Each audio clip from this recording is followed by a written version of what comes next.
Large-scale Russian bombing Thursday night damaged at least 3 energy stations in Ukraine, leaving parts of the country without power as President Volodymyr Zelensky urgently appealed to the Republican leadership in Congress to approve a stalled aid package amid relentless Russian airstrikes.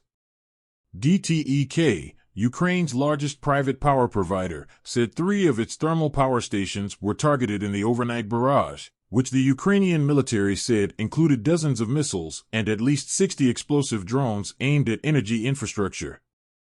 Ukraine's Air Force said 84 of 99 targets were shot down, but Prime Minister Denis Shmyhal, posting on social media, said the Russian strikes damaged energy assets in 6 regions. In some areas, that required emergency shutdowns.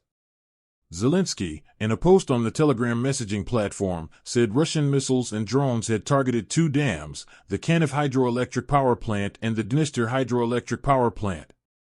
He accused Moscow of attempting a repeat of the ecological disaster in the Kherson region, a reference to the collapse of the Kakhovka Dam in southern Ukraine last year, which caused catastrophic flooding.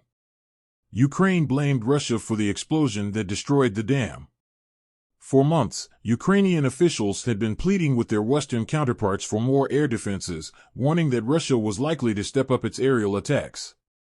Last year, Moscow targeted Ukraine's energy grid all winter, but those attacks became less effective after Kyiv received better air defense systems, such as the U.S.-designed Patriot. Now, with resources dwindling in Ukraine amid the Republican blockage of a $60 billion aid package proposed by the Biden administration, Moscow appears to be capitalizing on a moment of weakness. Zelensky said Thursday he spoke with House Speaker Mike Johnson, Republican Louisiana, who for the last month has blocked a vote on the aid package. Johnson refused to include it in a major spending measure that Congress adopted earlier this month to keep the U.S. government financed through the remainder of the fiscal year.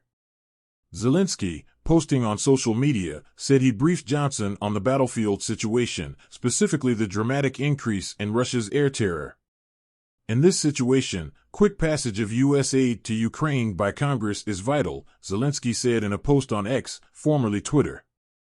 We recognize that there are differing views in the House of Representatives on how to proceed, but the key is to keep the issue of aid to Ukraine as a unifying factor. Thursday's attack followed a similar strike a week ago that caused rolling blackouts in Ukraine's northeastern Kharkiv region. Power still has not been fully restored in that area. Ukrainian Energy Minister German Galushchenko called that the largest attack on the Ukrainian energy sector in recent times.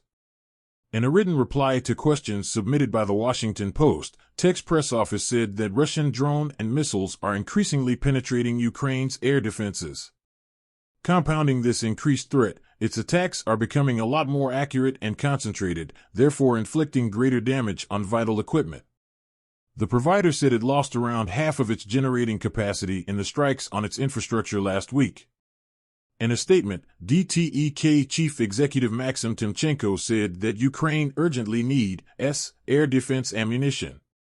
Without more military supplies, Russia only grows bolder, he added.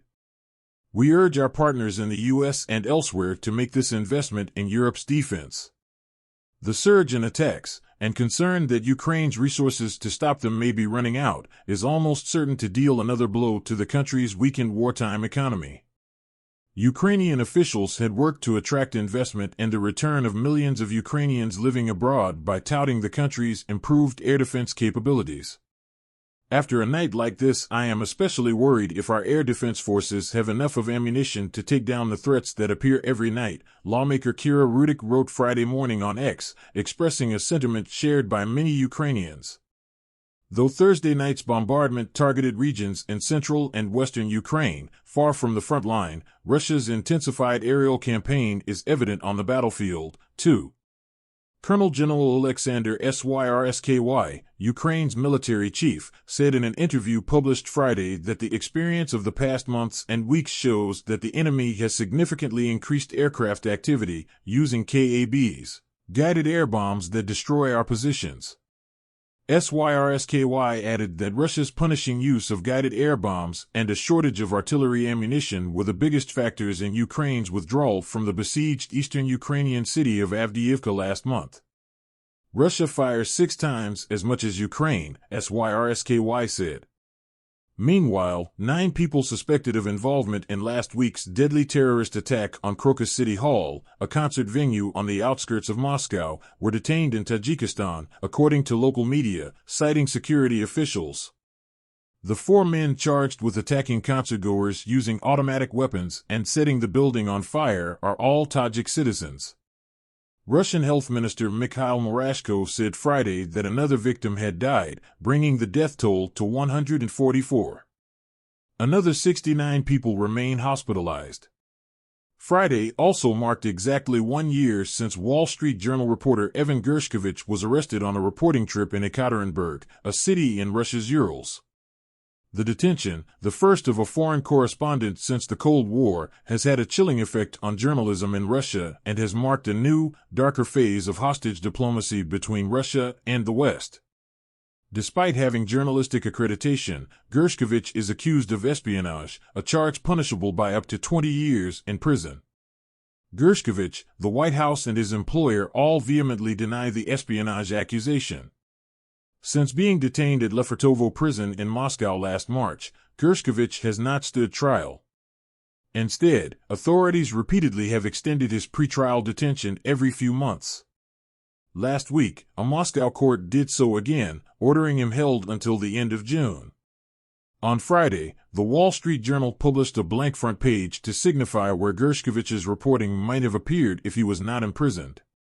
"It is well past time for this talented reporter and innocent man to come home," Emma Tucker, the journal's editor-in-chief, wrote in a statement. "Evan has shown remarkable willpower, strength, and even humor during his wrongful detention.